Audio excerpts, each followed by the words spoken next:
So recently one lady reached out to us saying that her husband died, she has a son. Now this person worked at two places with two employers. So first employer everything is fine, but with second employer the employer did not deduct the EPS amount. But he had been working before 1st September 2014, so eligible for EPS. Now this lady is not sure whether in the joining form 11, her husband had mentioned being EPS member, EPF member or not. This lady is not sure about. But she confirms that UAN number husband had shared with the company. Then what happens in this situation? What can she do? Because EPFO is saying that second employer must have deducted EPS. It has not happened. So money is stuck. So what can she do? Right. And this is not a very unique case, right? Because a lot of employers make the same mistake, right? When you join a company, they ask you to fill certain forms, right? One of them could be Form 11. Now, Form 11 is very important. Talk about it in detail. Correct, right? Now, when I am, let's say I'm an IT person or let's say I'm in a marketing and I'm joining, right? It's very rare that I would know what to fill in those details, right? So if there is a question saying, were you an EPS member or no, right? Unless my HR tells me what EPS means, unless they check my previous passbook or I check my previous passbook and know whether I was eligible or not, right? I would just take random yes or no. Right. Correct. And depending on that, without doing additional checks, right, a lot of employers start following that as a rule, and they start either, if you have said yes, they would start doing yes. If you have said no, they will stop that EPS, which is what happened in the case that you are mentioning, right? Which is, I personally believe. But if we are giving UAN number, then employer should be able to find out that EPS reductions have happened in the past. Correct. In fact, that's how what happens is, if you log in into employer portal, right, you should be able to see that EPS dates, right, they automatically fill in. So if you are an EPS member, the EPS dates comes in automatically. In their portal. So whenever I joined EPS, that date will show up in my existing employer's portal? So, for example, you are an EPS eligible member, right?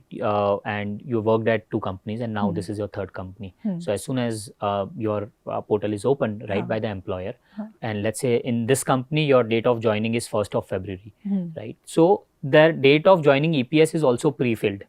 Okay. Right. That's a clear clue that your previous two members or previous two employers were paying EPS. So you should be paying EPS. So that date itself is auto-filled by the EPFO portal.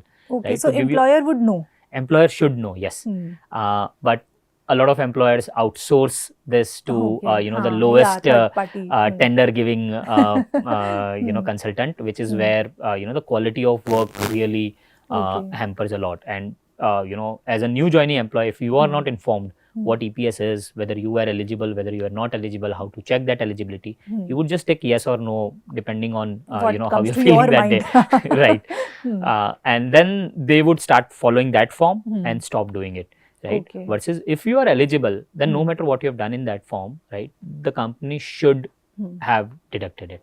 Okay. Interesting part is there is not additional money that is going in EPS, right? The total contribution the company is doing remains the same. It's just the segregation that happens, right? So no one's paying extra, right? It's just the segregation happens, which is where it's just about the companies giving more attention to what a correct. Just to simplify it for our audience, so 12% of your basic salary gets deducted by your employer, and 8.33% goes into EPF and 3.67% in EPS. And if you're not an EPS member, then this entire 12% goes to EPF. This is what it is. Correct. 3.67 up to the highest EPS wage of 15,000. Okay. So there is a higher EPS not discussion. Actual basis salary, not actual basis. Right. So there is a limit that you can't put, 3.67% of the entire contribution into this. There is a higher limit, which is 15,000's 3.67%. So 3.67% of 15,000 only goes into EPS and rest everything in EPF. Yes, on maximum level, unless you have opted for higher pension and there's a separate technicalities, but otherwise this is the standard, and this is just the contribution that gets split. The net contribution that the company is paying on your behalf as well as their behalf remains the same. So it's just lack of attention that the company gives while onboarding an employee, which messes up the entire case, and in this case they will have to get it fixed.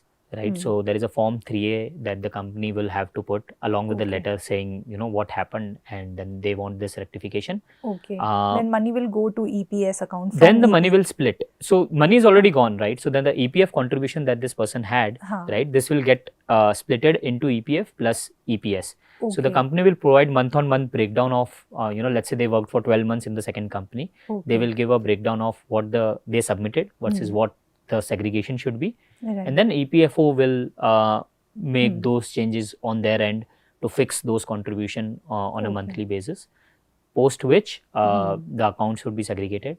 Then a Okay. transfer from previous company to this company will happen, Okay. and then the withdrawal will get processed.